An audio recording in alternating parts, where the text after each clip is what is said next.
संत शरण जो जन परे, सो जन उदरन हार।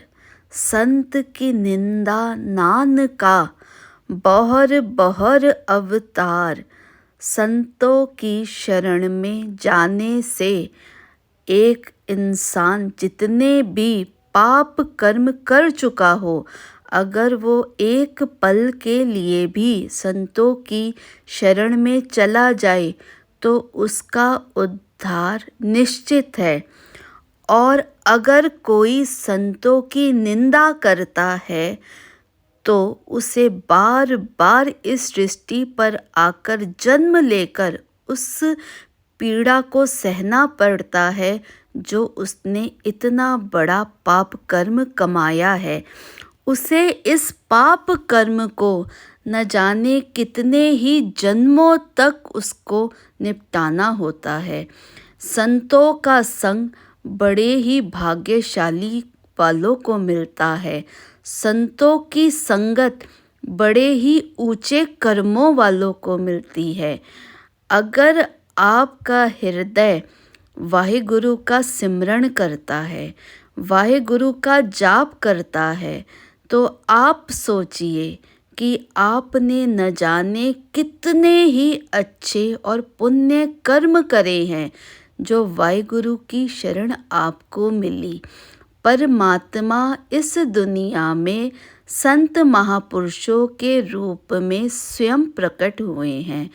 उन्होंने सृष्टि का उद्धार करने के लिए संतों का रूप धारा है। संतों का संग बड़े ही किस्मत वालों के नसीब में आता है। बगुला और हंस दोनों एक ही मानसरोवर में रहते हैं, लेकिन दोनों को अलग अलग नज़रिए से देखा जाता है। बगुला अपनी खुराक लेता है और हंस अपनी खुराक लेता है। रहते दोनों एक ही मानसरोवर में हैं। बगुला मांस खाता है, बुरी संगत है उसकी, वो बुरे कर्म करता है।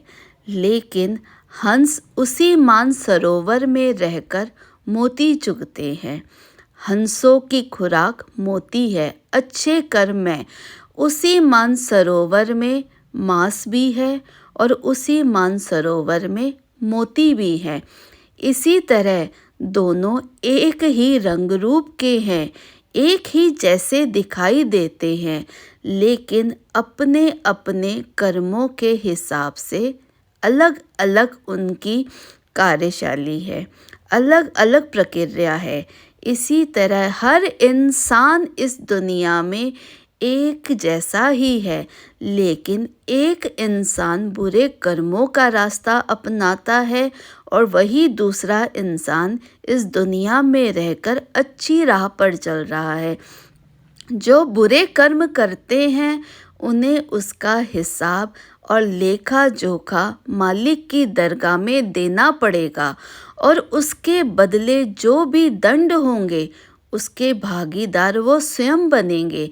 वो किसी पर दोषारोपण नहीं कर पाएंगे। अभी तो आपके हाथ में स्वतंत्रता है कि आप अच्छे कर्म करें या बुरे कर्म करें।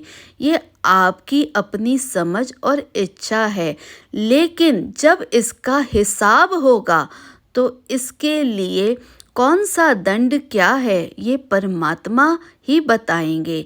आपने फैसला करना है कि आपने संत महापुरुषों की संगत को लेना है या फिर बुरे कर्म करने हैं।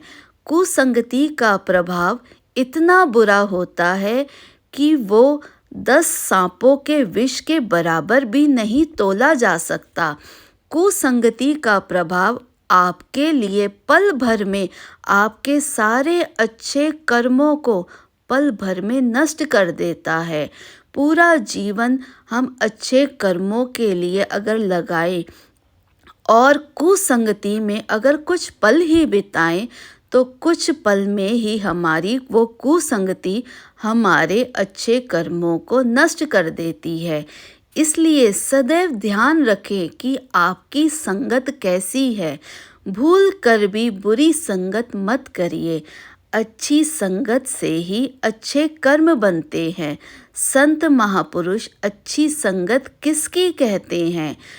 जो अपने आप को सबके समान समझता है या फिर सबको अपने जैसा ही देखता है। कभी भी किसी को गरीब या नीचा मत समझिए, कभी किसी को कमज़ोर मत समझिए, कभी किसी को छोटा मत देखिए।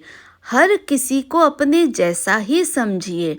जैसे आपको किसी चीज़ से तकलीफ़ होती है, वैसे ही दूसरे को भी होती है। जो आत्मा आपके अंदर है, वही आत्मा दूसरे के अंदर है और दोनों ही आत्मा परमात्मा की अंशज है। दोनों ही आत्मा परमात्मा के रूप में आई है। इसलिए ना अपना अनादर करवाइए, ना किसी दूसरे का अनादर करिए। सबका एक समभाव होकर आदर करिए। किसी का आदर करना परमात्मा का आदर करना है। वाहेगुरु का सिमरन करिए, वाहेगुरु की वाणी को पढ़िए, सिमरन करिए, उच्चारण करिए, लेकिन केवल जीवा से नहीं, मन से करिए। जब तक आपके हर कर्म में आपका मन सम्मिलित नहीं होगा, तब तक आपको उस कर्म का फल नहीं मिल सकता। जैसे किसी भी कार्य को करने के लिए अगर आप नाम सिमरन करते हैं और केवल हाथों से माला को जपते हैं, तो क्या आपका वो जाप आपके मन की मैल को धो देता है? कभी नहीं। अगर आप अपने मन की मैल को धोना चाहते हैं, तो आपको मन से सिमरन करना पड़ेगा। तभी ईश्वर आपके मन में आकर विराजमान होंगे। अपने मन की मैल को प्रभु परमात्मा के सिमरन से धोइए। जैसे जब तक किसी भी चीज़ पर जंग लगा हो, अगर आप उसको रगड़ते रगड़ते उसका जंग नहीं उतारेंगे, तो उसका जंग कभी नहीं उतर पाएगा। किसी जंग को उतारने के लिए हमें बार बार उसे रगड़ना पड़ता है। एक ही बार में जंग कभी नहीं उतरता। ऐसे ही हमारे मन में अनेक जन्मों के बुरे कर्मों की जंग चढ़ी हुई है। अगर उस जंग को आप उतारना चाहते हैं, उस मैल को धोना चाहते हैं, तो आपको हर रोज नियम से प्रभु परमात्मा का सिमरन करना पड़ेगा। हर रोज जब आप सिमरन करेंगे, हर रोज जब आप प्रभु परमात्मा के दर्शन अपने घट में करेंगे, तभी बुरे कर्मों की मैल निरंतर धुलती जाएगी और प्रभु परमात्मा के बैठने का स्थान निर्मल बनता जाएगा। तब एक ऐसा दिन आएगा जब ईश्वर सदा के लिए आपके हृदय में विराजमान हो जाएंगे। जब ईश्वर आपके हृदय में विराजमान हो जाएंगे, तब आपको इस दुनिया के किसी भी सामान की इच्छा नहीं रहेगी। पूरी दुनिया के, पूरी सृष्टि का हर सुख आपके पीछे पीछे भागेगा, क्योंकि जहाँ मायापति होते हैं, माया स्वयं उसकी दासी बनकर रहती है। माया के पति कौन है? ईश्वर परमात्मा। उनके पास दुनिया का हर सामान है।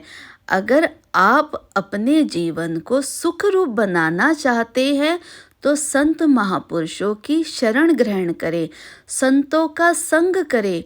गुरु को सब मानते हैं, लेकिन गुरु की कोई विरला विरला जानता है, गुरु की कोई विरला विरला मानता है। अगर आप अपने गुरु को मानते हैं, तो अपनी मनमति का त्याग करिए और गुरुमति को धारण करिए।